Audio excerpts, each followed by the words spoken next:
guys, selamat datang di podcast Spontan Uhuy, di mana kita akan berbincang-bincang secara spontan. Uhuy! Nah, pada episode podcast kali ini, kita akan berbincang-bincang tentang masalah cyberbullying.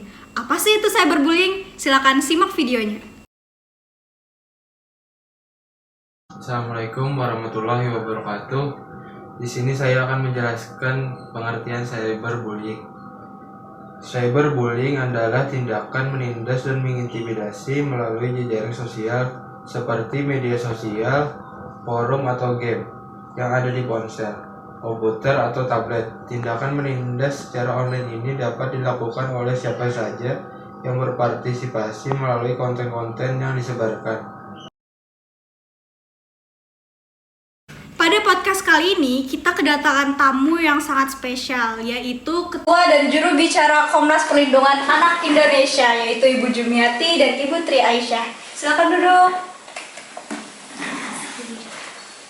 Nah, ngomong-ngomong tentang cyberbullying, ada kasus cyberbullying yang menimpa teman kita, yaitu Carlos, seorang remaja berumur 17 tahun yang berasal dari Amerika Serikat. Carlos diejek oleh teman-temannya hanya karena ia berjerawat dan memakai kacamata, dan Carlos juga dibilang gay. Dan Carlos ini diejek atau dibully selama 3 tahun lamanya.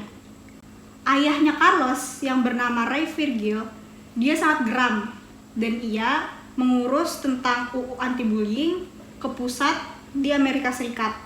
Namun, karena sudah tidak tahan dengan bully tersebut, Carlos sudah memutuskan untuk bunuh diri pada tanggal 13 Juli 2013. Dan bahkan di surat itu Carlos bukannya ingin teman-temannya itu mendapatkan balasan yang setimpal, melainkan Carlos meminta maaf kepada teman-temannya, dan dia meminta maaf karena dia tidak bisa membanggakan teman-temannya. Dan ia akhirnya bunuh diri pada 13 Juli 2013. Menurut kalian, apa pendapat kalian tentang kasus Carlos ini? Kalau menurut saya sih, dari kejadian yang kita ambil dari sisi cyberbullying, yang dimana kita tahu cyberbullying itu sangat berbahaya untuk remaja, dan hal itu tahu bahwa kita tidak bisa menyelesaikan hal tersebut. Nah, dampak itu pemerintah membuat buku berjudul Pencegahan Cyberbullying di Dunia untuk mencegah kasus-kasus baru.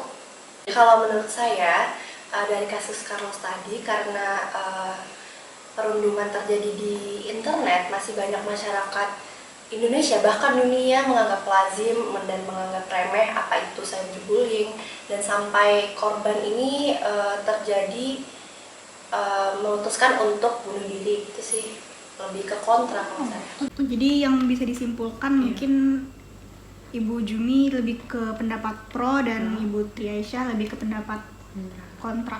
Nah, sebelum saya simpulkan dari sudut pandang saya mengenai pendapat kalian berdua, kita mendapatkan kesempatan untuk mendatangkan tamu spesial, yaitu saksi dari kejadian penderitaan Carlos. Silahkan untuk saksi bisa datang, bisa menghadapi tempat duduk, silahkan duduk. Nah, selamat datang Bapak Saksi. Jadi, seperti yang Anda dengarkan tadi, kami sudah membahas tentang cyberbullying yang diderita oleh teman Anda, yaitu Carlos. Jadi, apa mungkin ada kata-kata yang ingin disampaikan? Jadi saya di sini sebagai temannya Carlos, Bu. Saya juga saksinya dan teman dekatnya juga. Nah, di situ juga setiap istirahat teman-teman itu selalu bilang, coba itu tuh jerawatnya tuh diobatin gitu loh. Kasih perawat. Terus kacamata tuh coba jangan kau pakai wibu gitu kan. Iya benar. Kan bener kan kayak Iya, gitu. betul. Terus sampai bahkan dibilang homo gitu kan, kayak apa gitu kan. Jam banget. Tapi kitanya kan nggak tahu, tapi emang dia homo atau apa gitu kan nggak tahu juga kan. Tapi akunya nggak tahu gitu kan. Langsung intinya di sini kan ada pertanyaan. Dari saya apa ada solusi itu, solusi pencegahan, terus ada undang-undang, apakah meskipun umur masih muda tetap dipenjarakan atau diberi saksi berapa hukuman gitu? Kalau menurut pendapat saya dan pemerintah Indonesia, karena kita berada di Indonesia, biasanya itu terkena dalam pasal nomor 29 UU ITE. Itu sih yang biasanya negara beri untuk Oh gitu ya. Tapi ada sanksi gitu atau Mungkin ada beberapa apa gitu, berapa penjara berapa tahun gitu. ada mungkin ada berupa sanksi hukuman penjara dan- biasanya dalam pasal 45 ya Bu? Oh iya betul. 45 ayat 1 UU ITE juga. Ya, terima kasih Bu penjelasannya dan solusinya Iya, dan sama-samanya. pendapatnya. Ya. Nah, kalau dampak positifnya nih yang mungkin akan membingungkan orang-orang yang nonton, itu menurut saya masuk akal sih. Karena dengan adanya kasus tentang Carlos ini mungkin akan lebih menyadarkan orang-orang agar lebih peka terhadap bullying. Dan untuk teman Carlos, saya sangat berterima kasih karena telah berkenan untuk hadir di acara ini walaupun sampai dengan membuka luka lama ya membicarakan tentang Carlos ini.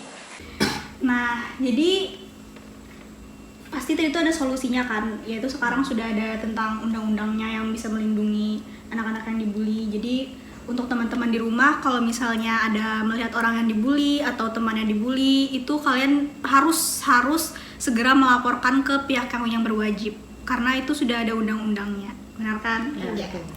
Jadi mungkin itu aja ya, dan kesimpulannya itu jangan membuli orang lah, karena setiap orang tuh pasti ada kekurangannya kan masing-masing. Dan jangan merasa diri itu lebih tinggi. Jadi terus kalau di sosmed itu ketikan tolong dijaga. Jangan asal komen-komen yang tidak memikirkan orang yang dikomen. Ya benar. Jadi mungkin sampai sini aja podcast kita kali ini. Terima kasih telah hadir di podcast saya kali ini.